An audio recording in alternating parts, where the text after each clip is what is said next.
Inverter split ஏசியின் பாகங்களை கண்டறிதல்.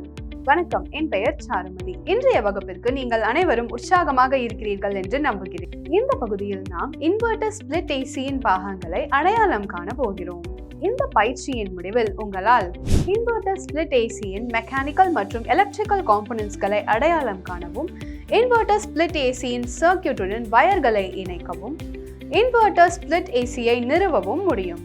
இப்போது இந்த பயிற்சியை செய்வதற்கு தேவையான உபகரணங்கள், பொருள்கள் மற்றும் கருவிகளை பார்ப்போம்.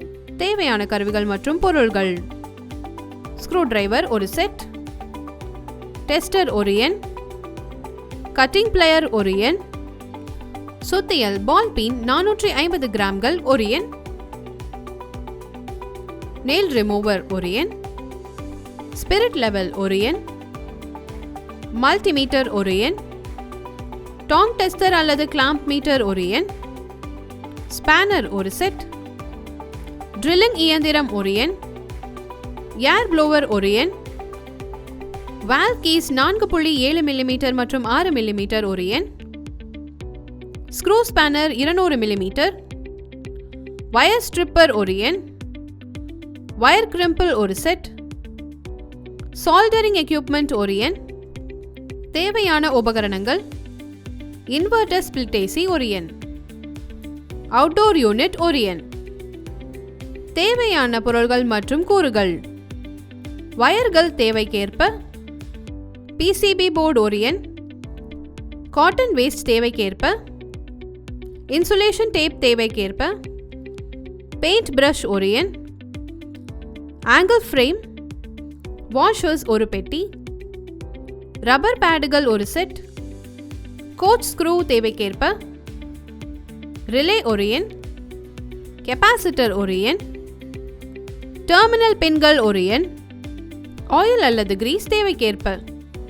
ஒரு ஸ்பிளிட் ஏசி 2 தனித்தனி யூனிட்டுகளை கொண்டுள்ளது. கம்ப்ரஸர் யூனிட் வெளியில் அமைந்துள்ளது மற்றும் காற்றை கையாளும் யூனிட் உட்புறத்தில் ஏசி நிறுவப்பட்டிருக்கும் இடத்தில் அமைந்துள்ளது. பாரம்பரிய விண்டோ ஏசிகளுடன் ஒப்பிடும்போது ஸ்பிளிட் ஏசிகள் திறன் மற்றும் செயல்திறனில் குறிப்பிடத்தக்க மேம்பாடுகளை வழங்குகின்றன. அமைதியாகவும் செலவு குறைந்ததாகவும் செயல்படுகின்றன. ஸ்பிளிட் ஏசிகள் டன்னேஜ் மூலம் மதிப்பிடப்படுகின்றன. பெரிய பகுதிகளை குளிர்விக்க ஏற்றது. அதே சமயம் விண்டோ ஏசிகள் சிறிய இடங்களுக்கு மிகவும் பொருத்தமானது. விண்டோ ஏசி மற்றும் ஸ்பிளிட் ஏசிகளுக்கு இடையே உள்ள ஒரு முக்கிய வேறுபாடு அவற்றின் இடம் சார்ந்த தேவை. விண்டோ யூனிட்டுகள் குறிப்பிடத்தக்க இடத்தை கோருகின்றன. பெரும்பாலும் ஒரு விண்டோ அல்லது சுவருக்குள் பொருந்தும் வகையில் மாற்றங்கள் தேவைப்படுகின்றன. மாறாக ஸ்பிளிட் ஏசிகள் 2 யூனிட்டுகளை கொண்டிருக்கின்றன. நிறுவலில் சில நெகிழ்வுத்தன்மையை வழங்குகின்றன. ஸ்பிளிட் ஏசிகளை பற்றி விவாதிக்கும் போது பாரம்பரிய வகைகளில் கவனம் செலுத்தப்படுகிறது. இருப்பினும் இதில் இன்வெர்டர் ஏசியும் உள்ளது. இரண்டிற்கும் இடையே ஒரு தேர்வை வழங்குகிறது. ஸ்பிளிட் ஏசிகள் மற்றும் இன்வெர்டர் ஏசிகளுக்கு இடையேயான முதன்மை வேறுபாடு அவற்றின் கம்ப்ரஸர் செயல்பாட்டில் உள்ளது. ஸ்பிளிட் ஏசியின் செயல்பாடு: வழக்கமான ஸ்பிளிட் ஏசிகள் நிலையான வேக கம்ப்ரஸர்களை பயன்படுத்துகின்றன. இது வெப்பநிலை தேவைகளின் அடிப்படையில் அடிக்கடி மறுதொடக்கம் செய்ய வழிவகுக்கிறது. இது சத்தம், அதிகப்படியான குளிர்ச்சி மற்றும் நீண்ட ஆயுளை குறைக்கும். இன்வெர்டர் ஏசி செயல்பாடு: இன்வெர்டர் ஏசிகள் வேகமற்ற கம்ப்ரஸர்களை பயன்படுத்துகின்றன. வெப்பநிலை தேவைகளின் அடிப்படையில் யூனிட் அதன் வேகத்தை சரிசெய்ய அனுமதிக்கிறது. இது தேவையான வெப்பநிலையை அடையும் போது குறைந்த வேகத்தில் இயங்குகிறது மற்றும் தேவைக்கேற்ப உயர்ந்து செயல்திறன் மற்றும் நீண்ட ஆயுளை ஊக்குவிக்கிறது. இன்வெர்டர் ஏசிகளை தேர்ந்தெடுப்பதில் பல முக்கிய நன்மைகள் உள்ளன. ஆற்றல் திறன் குறிப்பிடத்தக்க வகையில் மேம்படுத்தப்பட்டுள்ளது. இன்வெர்டர் தொழில்நுட்பம் மூலம் டிசி பவரை கிரிட்டில் இருந்து ஏசியாக மாற்றுவது யூனிட்டை அடைவதற்கு முன் நிகழ்கிறது. இது மேம்பட்ட ஆற்றல் திறன் மற்றும் பின்னர் குறைந்த மின் கட்டணத்திற்கு வழிவகுக்கிறது. குறிப்பாக இந்த அம்சம் சூரிய சக்தி அல்லது ஜெனரேட்டர்களை தங்களுடைய ஆற்றல் விநியோகத்திற்காக நம்பியிருக்கும் குடும்பங்களுக்கு சாதகமானது. சாதாரண ஸ்பிளிட் ஏசிகளுடன் ஒப்பிடும்போது இது ஒரு சக்தி சேமிப்பு யூனிட். குறைந்த வெப்பநிலையில் கூட மேம்பட்ட குளிரூட்டும் செயல்திறன் அடையப்படுகிறது. இது வெப்பமான மாதங்களில் கூட குளிர்ச்சியான சூழலை பராமரிப்பதில் திறமையாக இருக்கும் என்பதை இது குறிக்கிறது. இது தேவையை பூர்த்தி செய்ய போராடும் அல்லது உட்புற கூறுகளின் அதிகப்படியான அழுத்தத்தால் ஏற்படும் அதிக வெப்பம் காரணமாக செயல்பாட்டை பாதிக்கும் வழக்கமான யூனிட்டுகளுக்கு முரணாகும். பாரம்பரிய மாதிரிகளுடன் ஒப்பிடும்போது சத்தம் அளவு கணிசமாக குறைக்கப்படுகிறது. இது நிலையற்ற வேகத்தில் இயங்கும் கம்ப்ரஸர் மற்றும் மின்விசிறி செயல்பாட்டின் விளைவாக குறைந்த சத்தம் அல்லது அதிர்வுடன் ஒரு அமைதியான செயல்பாடு ஏற்படுகிறது. இன்வெர்டர் ஏசிகளில் மேம்பட்ட நுண்செயலிகள் பொருத்தப்பட்டுள்ளன. அவை அறையின் வெவ்வேறு பகுதிகளில் வெப்பநிலை மாறுபாடுகளை சீரான இடைவெளியில் கண்காணிக்கின்றன. இது அறையின் அளவை பொருட்படுத்தாமல் ஒரே மாதிரியான குளிரூட்டலை செயல்படுத்துகிறது. ரிமோட் கண்ட்ரோல் பேனல்கள் இன்வெர்டர் ஏசிகளுடன் சேர்ந்து அறைக்குள் எந்த இடத்திலிருந்தும் செயல்படும். குறிப்பாக இந்த அம்சம் பல குடியிருப்பாளர்கள் கொண்ட பெரிய அறைகளில் எளிது. தனிப்பட்ட வெப்பநிலை அமைப்புகளை தனிப்பட்ட விருப்பங்களை பூர்த்தி செய்ய அனுமதிக்கிறது. இப்போது இன்வெர்டர் ஸ்பிளிட் ஏசியின் பாகங்களை அடையாளம் காண கற்றுக்கொள்வோம். இன்வெர்டர் ஸ்பிளிட் ஏர் கண்டிஷனர்கள் உள் மற்றும் வெளிப்புற கூறுகளை கொண்டிருக்கின்றன. ஒவ்வொன்றும் அமைப்பின் செயல்பாட்டில் முக்கிய பங்கு வகிக்கிறது. முக்கிய பகுதிகளின் கண்ணோட்டம் இங்கே. உட்புற யூனிட். இவாபரேட்டர் காயில். இந்த காயில் உட்புற காற்றிலிருந்து வெப்பத்தை உறிஞ்சி குளிர்விக்கும். இது வெப்பத்தை உறிஞ்சும் போது ஆவியாகும் குளிர்பாதனத்தை கொண்டுள்ளது. காற்று வடிகட்டி. யூனிட் வழியாக செல்லும் காற்றிலிருந்து தூசி, மகரந்தம் மற்றும் பிற காற்றில் உள்ள துகள்களை வடிகட்டி உட்புறத்தில் சுத்தமான காற்றை உறுதி செய்கிறது. ப்ளோவர் விசிறி. இது இவாபரேட்டர் காயிலிருந்து குளிர்ந்த காற்றை அறைக்குள் செலுத்துகிறது. Expansion valve. இவாபரேட்டர் காயிலில் குளிரூட்டியின் ஓட்டத்தை ஒழுங்குபடுத்துகிறது. குளிரூட்டும் செயல்முறையை கட்டுப்படுத்துகிறது. கண்ட்ரோல் பேனல் அல்லது டிஸ்பிளே. வெப்பநிலை, விசிறி வேகம் மற்றும் பிற அமைப்புகளை அமைக்க பயனாளர்களை அனுமதிக்கிறது.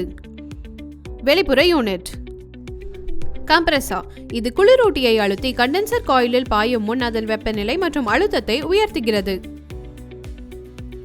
Condenser coil. இந்த காயில் உட்புற காற்றில் இருந்து உறிஞ்சப்படும் வெப்பத்தை வெளிப்புற காற்றில் வெளியிடுகிறது, ஏனெனில் குளிர்பாதனமானது மீண்டும் திரவமாகிறது. விசிறி. இது வெப்பத்தை திறமையாக சிதறடித்து கண்டென்சர் காயிலில் வெளிப்புற காற்றை வீசுகிறது. இன்வெர்டர் கட்டுப்பாட்டு அட்டவணை. கம்ப்ரஸர் மோட்டரின் வேகத்தை ஒழுங்குபடுத்துகிறது. குளிரூட்டும் தேவைகளின் அடிப்படையில் அதன் வேகத்தை மாற்ற அனுமதிக்கிறது. இது ஆற்றல் சேமிப்பு மற்றும் மிகவும் துல்லியமான வெப்பநிலை கட்டுப்பாட்டை விளைவிக்கிறது. குளிர்பாதன குழாய்கள். இந்த செப்பு குழாய்கள் உட்புற மற்றும் வெளிப்புற யூனிட்டுகளை இணைக்கின்றன. அவற்றுக்கிடையே குளிரூட்டியின் ஓட்டத்தை அனுமதிக்கிறது. வடிகால் அமைப்பு. உட்புற யூனிட்டிலிருந்து அமுக்கப்பட்ட நீரை அகற்றி அதை வெளியே திருப்பிவிடும். மின் கூறுகள். மின்சாரம். யூனிட்டுக்கு மின்சாரம் வழங்குகிறது. மின்தேக்கிகள். கம்ப்ரஸர் மோட்டாரை தொடங்கவும் இயக்கவும் உதவுகின்றன. ரிலேகள் மற்றும் தொடர்பு அமைப்புகள். பல்வேறு கூறுகளுக்கு மின்சார ஓட்டத்தை கட்டுப்படுத்தும். சென்சர்கள். உகந்த செயல்திறன் மற்றும் பாதுகாப்பை உறுதிப்படுத்த வெப்பநிலை, அழுத்தம் மற்றும் பிற அளவுருக்களை கண்காணிக்கும். PCB board. Circuit board, compressor, condenser விசிறி, இவாபரேட்டர் விசிறி மற்றும் மோட்டார் பொருத்தப்பட்ட டேம்பர்கள் உட்பட்ட ஏசி அமைப்பில் உள்ள பல்வேறு பகுதிகளின் செயல்பாட்டை கட்டுப்படுத்துகிறது. தேவையான மற்றும் பொருத்தமான வேகத்தில் இந்த கூறுகள் செயல்படுவதை இது உறுதி செய்கிறது. மின் விசிறி மோட்டார். ஏசி அமைப்பின் விசிறி மோட்டார் கட்டிடத்தின் உள்ளேயும் வெளியேயும் காற்றை சுற்றும் ஏசி விசிறிக்கு சக்தி அளிக்கிறது. உட்புறங்களிலிருந்து வெப்ப காற்றை வெளியேற்றுவதிலும் குளிர்ந்த காற்றை குழாய் வழியாக அறைக்குள் விநியோகிப்பதிலும் இதன் பங்கு முக்கியமானது. இவாபரேட்டர் காயில்களுக்கு மேல் காற்று செல்லும் போது வெப்பம் குளிரூட்டியால் உறிஞ்சப்பட்டு வீட்டிலிருந்து வெளியேற்றப்பட்டு குளிரூட்டும் செயல்முறைக்கு பங்களிக்கிறது. Compressor DC motor. ஒரு இன்வெர்டர் டிரைவ் ரெக்டிஃபையரை பயன்படுத்தி ஆரம்ப ஏசி மின்னழுத்தத்தை டிசியாக மாற்றுகிறது. இந்த மாற்றப்பட்ட டிசி மின்னழுத்தம் பின்னர் இன்வெர்டர் சர்க்யூட்டுக்கு எரிபொருளாக மாறி மாறுபடுகிற ஃப்ரீக்வன்சியில் ஏசி மின்னழுத்தத்தை உருவாக்குகிறது. கம்ப்ரஸர் மோட்டரின் வேகம் இது பெரும் ஏசி ஹெர்ட்ஸின் அடிப்படையில் சரி செய்யப்படுகிறது. இது வெப்பமூட்டும் அல்லது குளிரூட்டும் சுமைகளின் தேவைகளுக்கு ஏற்ப மாற்றியமைக்கப்படுகிறது. இப்போது இன்வெர்டர் ஸ்பிளிட் ஏசிக்கான வயரிங் இணைப்பை எவ்வாறு உருவாக்குவது என்பதை அறிந்து கொள்வோம். காட்டப்பட்டுள்ள சுற்று வரைபடத்தின்படி கம்பிகளை இணைக்கவும். வயரிங் செயல்முறையை தொடங்க குறிப்பிட்ட குறியீடு தேவைகளுக்கு ஏற்ப பல வண்ண கம்பிகளை சேகரிக்கவும்.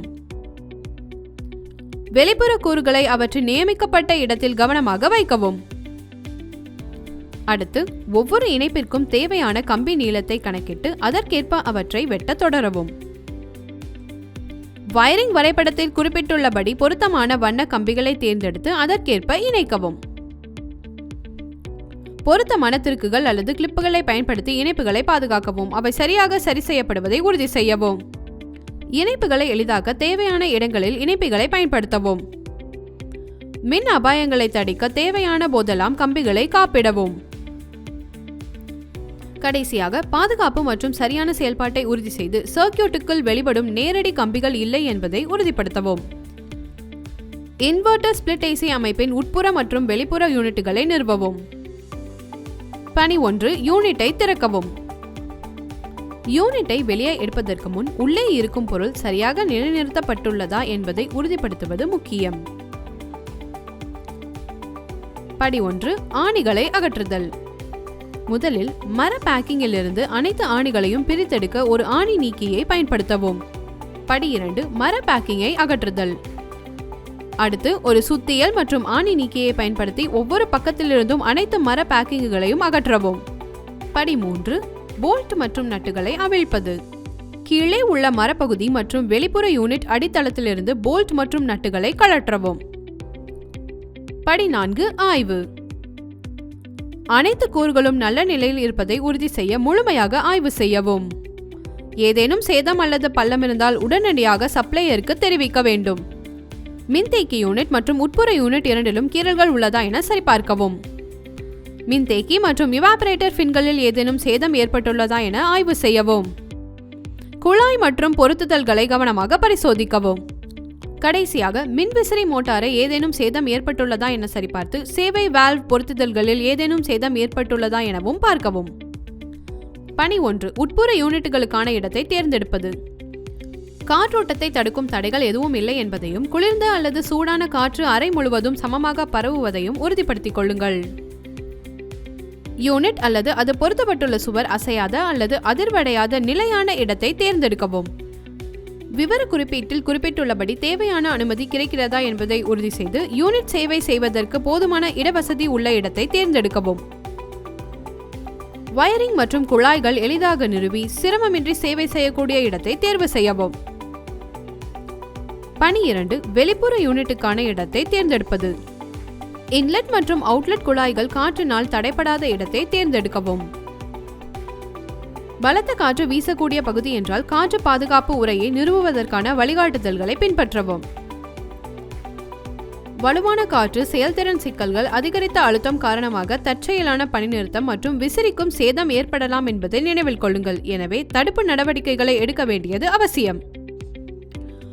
ஒரு வழி குழாய் நீளம் மற்றும் செங்குத்து உயர வேறுபாட்டிற்கான வரம்புகள். பணி 3. உட்புற மற்றும் வெளிப்புற யூனிட்டுகளை நிறுவுவதை உள்ளடக்கியது. குழாய் நீளம் மற்றும் அவற்றுக்கிடையேயான உயர வேறுபாடு ஆகியவற்றில் சில கட்டுப்பாடுகள். அனைத்து மாடல்களுக்கும் ஒரு வழி குழாய்களுக்கான அதிகபட்ச நீளம் 30 மீட்டர் ஆகும். உட்புற மற்றும் வெளிப்புற யூனிட்டுகளுக்கு இடையேயான உயர வேறுபாடு 20 மீட்டருக்கு மேல் இருக்கக்கூடாது. உட்புற யூனிட் நிறுவ முதலில் நிறுவல் பலகையை நிலையாக மாட்டவும். பின்னர் 4 திருக்குகளை பயன்படுத்தி அதன் கிடைமட்ட நிலையை சரி செய்யவும். நிலையான துளையை மைய புள்ளியாக பயன்படுத்தி பலகை நிலையாக இருப்பதை உறுதி செய்யவும். யூனிட்டின் இடது அல்லது மைய பின்புறத்திலிருந்து குழாயை பதிக்கும் போது கவனத்தில் கொள்ள வேண்டிய விஷயங்கள். உட்புற யூனிட் பொருத்துவதற்கு இந்த வழிமுறைகளை பின்பற்றவும். ஏர் இன்லெட் பேனலை திறந்து சர்வீஸ் பேனலை அகற்றவும். வயரிங் கிளாம்பை துண்டித்து இணைக்கும் வயரை டெர்மினல் பிளாக்குடன் பாதுகாப்பாக இணைக்கவும். உறுதி இல்லாத இணைப்பு, அதிக வெப்பம் அல்லது தீ விபத்து ஆகியவற்றை தவிர்க்க இணைக்கும் வயர் உறுதியாக இணைக்கப்பட்டுள்ளதா என்பதை உறுதிப்படுத்தவும். இணைக்கும் வயரை பாதுகாக்க வயரிங் கிளாம்பை இணைக்கவும். சர்வீஸ் பேனலை மீண்டும் இணைத்து ஏர் இன்லெட் பேனலை மூடவும். யூனிட்டுக்கு இடது அல்லது மையம் அல்லது பின்புறத்திலிருந்து குழாயை பதிக்கும் போது அதை சரி செய்யும் போது சிறப்பு கவனம் தேவை.